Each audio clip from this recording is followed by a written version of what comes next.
Hello', তোমালোকক আজি আবৃত্তিৰ বিষয়ে নহয় দেই, বেলেগ এটা প্ৰসংগ লৈ আহিছোঁ। ভালদৰে শুনিবা মোৰ কথা দেই।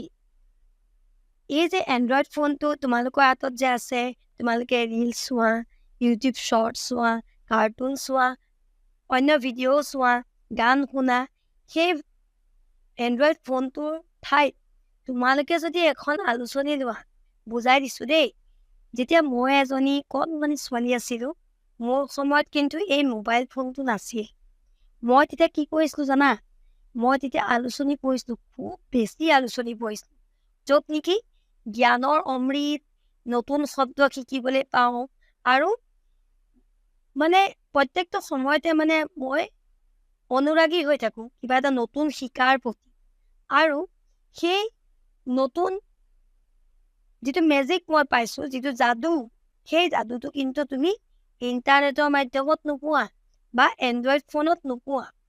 তোমাক অকল স্ক্ৰলিং কৰি কৰি থাকিলে তোমাক অন্ধকাৰলৈ লৈ যাব, তোমাৰ মগজু অন্ধকাৰলৈ যাব, তোমাৰ মগজুৰ চিন্তা শক্তি, কল্পনা বা সপোনক উৰুৱাই লৈ যাব। সেইকাৰণে তুমি এখন মেগাজিন বা এখন আলোচনী পঢ়িবা, য'ত নেকি তুমি সদায় যাদুৰ প্ৰমাণ পাবা। কৈ থলোঁ, সেই কামটো কৰি চাবা নিতৌ।